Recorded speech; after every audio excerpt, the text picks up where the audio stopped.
देश आफ्नै पौरखले नझुकाउनुहोस् शिर कसैको सामु नफैलाउनुहोस् हात कसैको सामु। यो हो प्रवासी नेपालीहरूको राष्ट्रिय प्रेम कार्यक्रम मिशन बिल नेपाल।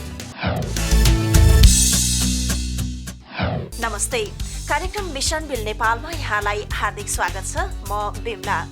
दर्शकबिन, विगत केही हप्तादेखि हामीले ऐतिहासिक पर्यटकीय एवं सांस्कृतिक जिल्ला नुवाकोटका भूकम्प पीडितहरूका बारेमा प्रस्तुत गर्दै आइरहेका थियौं र आजको यस प्रस्तुतिमा भने हामीले काठमाडौँ तारकेश्वर 8 आँपचौरका तामाङ बस्तीका भूकम्प पीडितहरूका अवस्था अनि मधेसी मोर्चाले बिहानी समयमा स्कुल खोल्न दिने र औषधि जस्तो अति आवश्यक सामग्री ल्याउन दिने गरेको निर्णय अनि सरकारले राष्ट्रिय पुनर्निर्माण प्राधिकरण गठन नभएसम्म भूकम्प पछिको पुनर्निर्माण राष्ट्रिय योजना आयोग मार्फत नै अगाडि बढाउने बारे सामग्रीहरू प्रस्तुत गर्नेछौं। यो काठमाडौँको तारकेश्वर नगरपालिका 8 आँपचौरको तामाङ बस्ती हो। भूकम्प परि यस बस्तीका 7 घर पूर्ण रूपले ध्वस्त भयो भने 1 जनाको ज्यान गयो।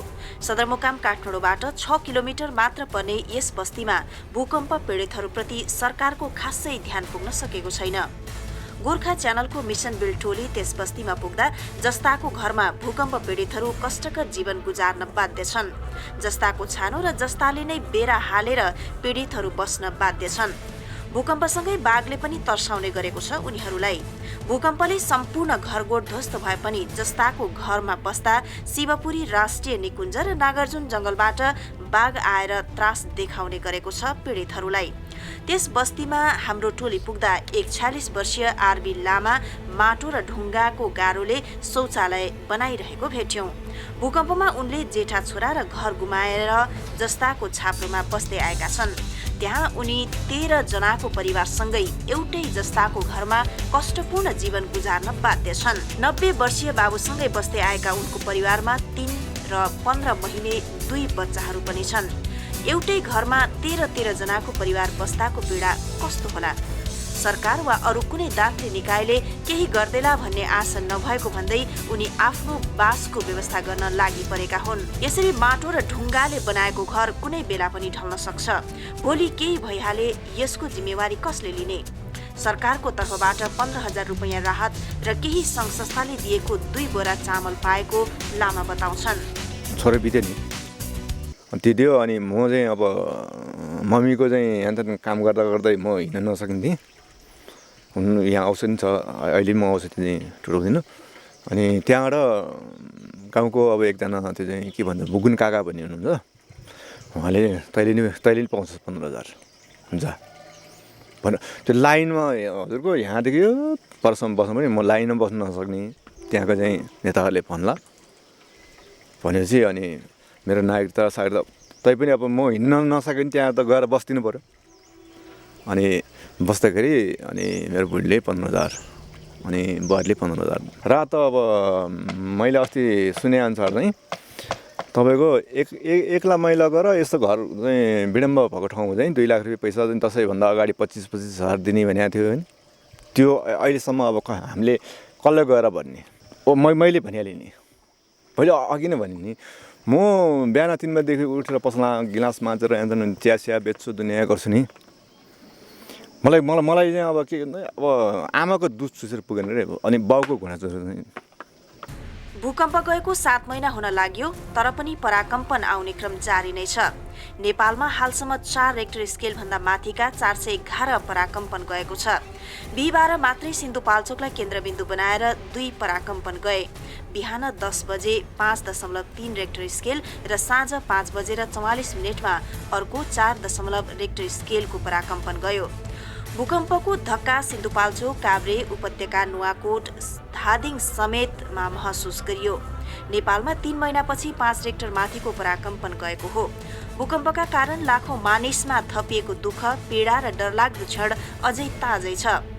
भूकम्पले धेरै परिवारलाई छिन्न भिन्न बनायो, अरबौंको सम्पत्तिमा क्षति गरायो। भूकम्प प्रभावितहरू अझै विस्थापित शिविरमा कष्टपूर्ण जीवन बिताइरहेका छन् भने धेरै मानिस अस्थायी आवास मुनि असुरक्षित बसोबास गर्न बाध्य छन्। तर सरकार जनताको कष्टपूर्ण समस्या समाधानतर्फ भन्दा पनि आफ्नो कुर्सी टिकाउने खेलमा मात्र लाग्दा भूकम्प पीडितहरू झनै मारमा परेका छन्। दर्शकबिन कार्यक्रम जारी छ, तर अहिलेको समय हो हाम्रो डायमन्ड स्पोन्सरहरूलाई सम्झने। गर्नु छ अझै धेरै हामीले। Ashok Shrestha, ex president NRN UK. Gorkha भूपुहरूको आवाज, समान अधिकार समान पेन्सन। संयुक्त गोर्खा सत्याग्रह सङ्घर्ष समिति युके, लड्नेछौँ हामी निरन्तर।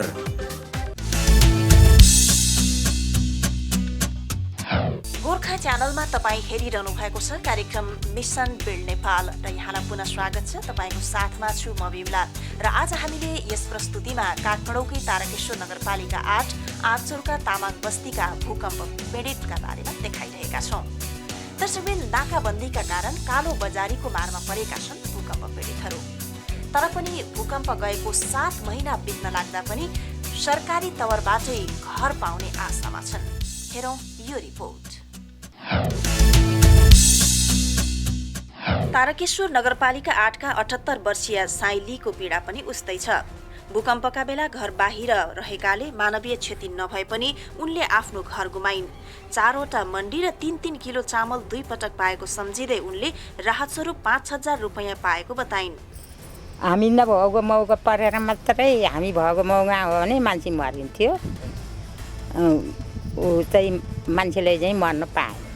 जम्मा 4 जना भएर 4वटा मण्डी पाइयो। ल्याइदिए अर्काले। हामीलाई यहाँको मान्छेले थाहा हुँदैन।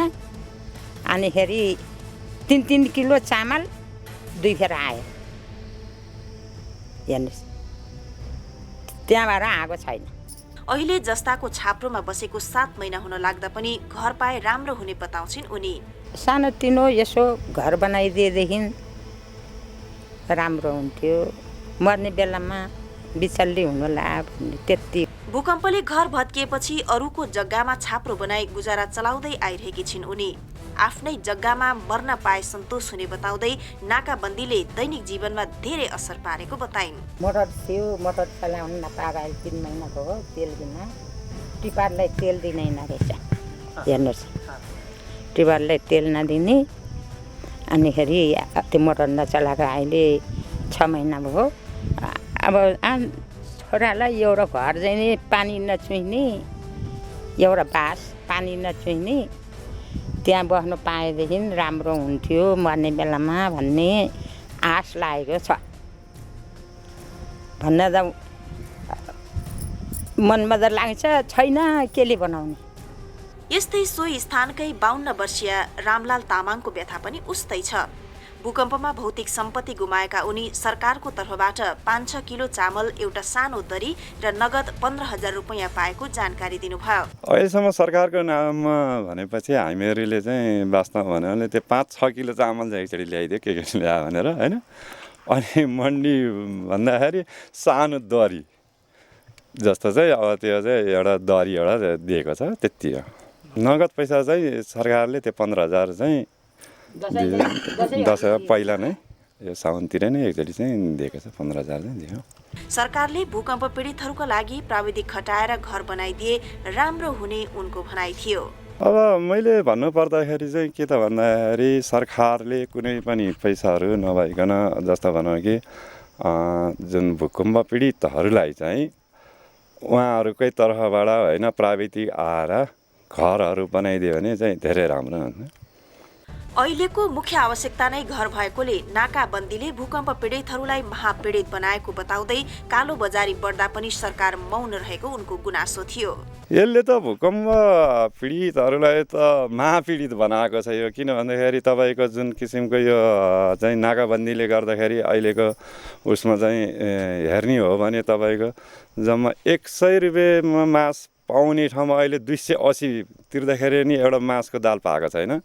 अब जब कि तपाईँको एउटा जस्तो भनौँ कि तपाईँको सबभन्दा न्यून हामीले चामल खाइरहेको चामल 900 को चामल अहिले 1850 तिर्दाखेरि नि पाएको छैन। डबल हुँदाखेरि पनि अब सरकारको तर्फबाट चाहिँ केही हेरेको छैन भनेदेखि अब यो 7 महिना होइन, अब 2 महिना बित्दाखेरि त्यसको तेवर हुन्छ होइन। तैपनि मौन छ। अर्का भूकम्प पीडित 46 वर्षीय श्याम तामाङले भूकम्प भन्दा पनि नाकाबन्दीले जनजीवन अस्तव्यस्त बनाएकोले त्यसको मारमा सबैभन्दा बढी भूकम्प पीडितहरू परेको बताउँदै सरकारले एउटा घर बनाइदिए धेरै राम्रो हुने बताउनुभयो। उनीहरूले यस्तो नाकाबन्दीले गर्दा धेरै अप्ठ्यारो पारिरहेको छ। त्यहाँबाट 130 को तेललाई 270, हामी बेरोजगारीलाई त के अरे जीवन धान्ने होला।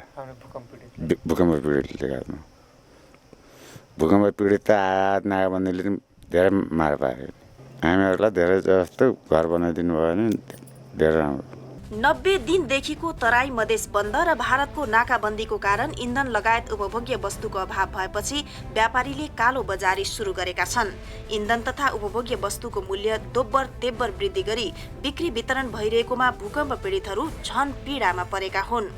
नाकाबन्दीका कारण खाद्यान्न लगायत इन्धनमा व्यापक कालोबजारी भएपछि वाणिज्य तथा आपूर्ति मन्त्रालयले सहसचिव जीवराज कोइरालाको नेतृत्वमा छानबिन कमिटी पनि गठन गरेको छ। तर पनि सर्वसाधारण दोब्बर तेब्बर मूल्यमा सामान किन्न बाध्य छन्। सरकारले भूकम्प पीडितहरूका लागि कदम अगाडि बढाउँदा लाखौं भूकम्प पीडित जाडोमा जोखिमयुक्त जीवन बिताइरहेका छन्। यसरी एकातिर विनाशकारी भूकम्पको मारमा परेका जनताको दैनिकी दिन दुगुना रात चौगुनाको दरले कालो बजारी बढ्दा झनै कष्टकर बन्दै गएको छ। यति मात्र कहाँ हो र, सरकारले यसअघि दिने भनेको 15,000 रुपैयाँ समेत धेरै भूकम्प पीडित परिवारले पाउन सकेका छैनन्। आखिर कहिलेसम्म भूकम्प पीडितहरू यसरी बस्ने? सरकारले बजेट भाषणमा भूकम्प पीडितका लागि बजेट विनियोजन पनि गरेको छ। तर यी वास्तविक पीडितहरू सरकारले घोषणा गरेको सहयोग खोजिरहेका छन्। आखिर आफ्नै नागरिकबाट किन विश्वास गुमाउँदैछ सरकार? सरकारका लागि नागरिकको विश्वास सबैभन्दा ठूलो सम्पत्ति हो। तर त्यही विश्वास गुमाएर पनि सरकार चलाउनेहरू कुर्सीमा बसिरहेका छन्। उनीहरूमा न जनताप्रतिको जिम्मेवारी बोध भएको छ, न त देशप्रतिको जवाफदेहिता नै। पालो भएको छ हाम्रो गोल्डन स्पोन्सरहरूलाई सम्झने। Your building counts. YBC Cleaning Service Aldershot. The gorgeous traditional Indian dish, Everest Lounge. Fine Indian food, Holy Cow, the real taste of India. Nepali खाना, नेपाली गौरव, Monty's Nepalese cuisine, West Ealing, London. तमु संस्कृति, तमु परम्परा, गर्व गर्छौं हामी तमुदी UK. हामी गर्व गर्छौं हाम्रो कला, हाम्रो संस्कृति, तामाङ समाज UK. Home to authentic Nepalese and Indian cuisine, the Momo House, Alpatan. बहादुरहरूको बहादुरी, गोर्खा सेक्युरिटी सर्भिसेस. हामीलाई माया छ हाम्रो गाउँको, तेह्रथुम समाज UK. Powering your needs, G energy, आफ्नै भाषामा सेवा लियो। पहिलो पटक बेलायतमा नेपालीबाट सञ्चालित ग्यास र बिजुलीको लागि कम्प्लिट लिगल सोलुसन, स्याम सोलिसिटर। सम्पूर्ण नेपाली दाजुभाइ दिदीबहिनीहरू, मलाई थाहा छ व्यक्तिगत रूपमा र विभिन्न सामाजिक सङ्घ संस्थाहरूले नेपाल हाम्रो देश विपत्तिमा परेको अवस्थामा तपाईहरू आर्थिक सङ्कलन गरिराख्नु भएको छ। त्यो आर्थिक सङ्कलन तपाईँ आफै गएर नेपालमा केही गर्न खोज्नुभयो, केही गर्नुभयो भनेदेखि त्यसको परिणाम नगण्य हुन सक्छ। त्यसैले म यहाँहरू सबैलाई के अनुरोध गर्न चाहन्छु भने हामी सबै मिलेर एकबद्ध भएर काम गरौँ, नेपालमा केही गरौँ। त्यो सङ्कलन गरेको अर्थले त्यसको परिणाम धेरै ठुलो हुनेछ, धेरै विशाल हुनेछ, त्यो देखिने हुनेछ, त्यो इम्प्याक्टेबल हुनेछ। त्यसबाट हामी गर्व गर्नेछौँ र हामी चाहिँ हाम्रो देश विपत्तिमा परेको देशलाई केही सहयोग गर्न सकेर हामी धेरै गर्व गर्नेछौँ। हाम्रो देशले हामीबाट ठुलो आशा लिएको छ, त्यो आशा हामीले केही मात्रामा पुरा गर्न सक्नेछौँ। हामी नेपाली, हाम्रो नेपाल। समृद्ध नेपालको लागि ANRN का साथ गोर्खा च्यानल। कार्यक्रम मिशन बिल्ड नेपालमा पुनः स्वागत छ। अब लगातार 3 महिनादेखि आन्दोलनरत मधेसी मोर्चाले बिहानीको समय स्कुल खोल्न दिने र औषधि ल्याउन दिने निर्णय गरेको छ। हेरौँ यो रिपोर्ट। वैशाखमा गएको विनाशकारी महाभूकम्प र 3 महिनादेखिको लगातार तराई मधेस बन्द र भारतको नाकाबन्दीका कारण मुलुकको अवस्था तहस नहस भएको छ। दैनिक गुजारा चलाउन समेत जनतालाई निकै समस्या भएको छ। इन्धन अभाव लगायत दैनिक उपभोग्य वस्तुहरूको हाहाकार र कालो बजारीका कारण नेपाली जनता र भूकम्प पीडितहरू बढी मारमा परेका छन्। चौतर्फी आलोचना र दबावपछि मधेसी मोर्चाले आन्दोलनको 98औं दिनमा स्कुल खोल्न र विराटनगर नाकाबाट औषधि ल्याउन दिने निर्णय गरेको छ। तर जाडो याममा बिहान मात्रै। जाडो यामसँगै मधेसमा चल्ने शीतलहरमा बच्चाहरू बिहानी सत्रमा कसरी विद्यालय आउन सक्छन्? भूकम्प, वर्षे बिदा, दशैं तिहार र छठका कारण 7 महिनामध्ये झण्डै 5 महिना स्कुल प्रभावित भएको बेला मोर्चाको यस्तो निर्णय व्यावहारिक छैन। मधेसमा यातायात, उद्योग धन्दा, बजारसँगै शिक्षण संस्था समेत ठप्प छन्। नेपाल भारत सीमा बन्द भएको पनि 58 दिन बितिसकेको छ। शैक्षिक क्यालेन्डर प्रभावित हुँदा त्यसको असर बाल बालिकामा जति परेको छ त्यति असर अरू क्षतिसँग तुलना गर्न सकिँदैन। स्कुले विद्यार्थीका लागि 2072 सालको पहिलो महिना नै दुःखद रह्यो। वैशाख 12 गतेको महाभूकम्पले उनीहरूको पढाइ 1.5 महिनासम्म प्रभावित भयो। निजी विद्यालय, उच्च माध्यमिक विद्यालय पनि बन्दको मारमा परेका छन्। निजी विद्यालय इन्धन अभावका कारण बन्द छन् र लामो समयसम्म विद्यालय बन्द हुँदा भएको क्षति अपूरणीय रहेकोले आन्दोलनकारी र सरकार दुवै पक्षले संवेदनशीलता देखाउनु पर्ने होइन र? मधेसमा जारी आन्दोलनले विद्यार्थीको भविष्य चौपट भएको छ। यसको जिम्मेवार को? बालबालिकाको पढ्न पाउने अधिकारबाट वञ्चित हुँदा पनि सरकार किन मौन? आखिर कहिलेसम्म विद्यार्थीहरू बन्द र आन्दोलनको शिकार बन्नुपर्ने? पालो भएको छ हाम्रो सिल्भर स्पोन्सरलाई सम्झने। नेपाली गर्व Gorkha palace Nepali restaurant, simple secure money transfer Everest money transfer UK, हाम्रो भाषा हाम्रो संस्कृति तमु समाज युके, साउना क्याफे एन्ड रेस्टुरेन्ट फोक्सटन, गर्छौँ हामी सबैको सेवा, सेवा नै हाम्रो लक्ष्य, नर्सिङ एसोसिएसन युके, माया छ मेरो राष्ट्रको रोशन सापकोटा, अब बनाउनु छ देश आफ्नै पौरखले, गेम गुरुङ उपाध्यक्ष तमुदी युके, हाम्रो संस्कृति हाम्रो गौरव, Kirat Yakthung Chumlung south west London शाखा, हामी हो एक हाम्रो एकता, हेलिङटन गोर्खा नेप्लिज कम्युनिटी, रहन्छ निरन्तर देशको माया, Mahendra Kadel president NRN UK, real dream education consultancy service London UK, Nepali खाना नेपाली स्वाद, आफ्नैपन आफ्नै खाना, एभरेस्ट क्यास एन्ड क्यारी हामसार, नाचौँ गाउँ रमाउँ निर्माया रोदिगर Aldershot UK, a true sense and delight of Nepalese culture and tradition Gorkha event planner UK, नेपालीहरूको पहिलो संगठन एटी एसोसिएसन युके, नमस्ते ट्राभल एन्ड टुर्स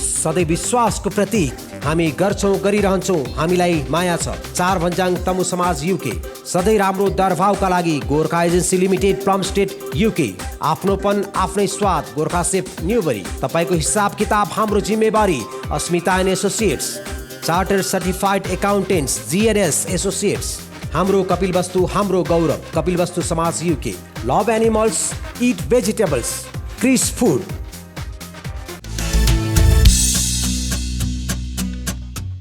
विश्रामपछि यहाँलाई पुनः स्वागत छ। तपाईँ अहिले गोर्खा च्यानलमा हेरिरहनु भएको छ कार्यक्रम मिसन बिल नेपाल। दर्शकवृन्द, अब सरकारले राष्ट्रिय पुनर्निर्माण प्राधिकरण गठन नभएसम्म भूकम्प पछिको पुनर्निर्माण राष्ट्रिय योजना आयोग मार्फत अगाडि बढाउने निर्णय गरेको छ। हेरौँ यो रिपोर्ट। भूकम्प पछिको पुनर्निर्माणका लागि स्थापना भएको राष्ट्रिय पुनर्निर्माण प्राधिकरणमा यसअघि नियुक्त भएका प्रमुख कार्यकारी अधिकृतलाई निरन्तरता दिने वा नदिने बारे प्रमुख दल बीचको विवाद चरम बन्दै गएको छ। दलहरू बीचको विवादले भूकम्पबाट प्रभावित संरचनाको पुनर्निर्माण गर्ने सम्बन्धमा व्यवस्था गर्न बनेको ऐनको विधेयक अलपत्र परेको छ। नेपाली कांग्रेस, नेकपा एमाले लगायत दल सम्मिलित मन्त्री परिषदको गत 28 साउनको बैठकले राष्ट्रिय योजना आयोगका तत्कालीन उपप्राध्यापक डाक्टर गोविन्द राज पोखरेललाई सिइओमा नियुक्त गरेको थियो। त्यही सरकारले भूकम्पबाट प्रभावित संरचनाको पुनर्निर्माण गर्ने सम्बन्धमा व्यवस्था गर्न बनेको अध्यादेश मार्फत प्राधिकरण गठन गरेको थियो। तोकिएको समयमा सरकारले संसदबाट अध्यादेशको प्रतिस्थापन विधेयक पारित गराउन नसक्दा प्राधिकरण स्वतः निष्क्रिय भयो। दलीय विवादको चेपुवामा भूकम्प पीडित परेका छन्। पुनर्निर्माणका लागि 5 वर्षमा 6 खर्ब 70 अर्ब रुपैयाँ लाग्ने अनुमान गरिएको छ। चालु आर्थिक वर्षमा प्राधिकरण मार्फत हुने पुनर्निर्माणका लागि 74 अर्ब रुपैयाँ विनियोजन गरिएको छ। यसैबीच सरकारले राष्ट्रिय पुनर्निर्माण प्राधिकरण गठन नभएसम्म भूकम्प पछिको पुनर्निर्माण राष्ट्रिय योजना आयोग मार्फत अगाडि बढाउने भएको छ।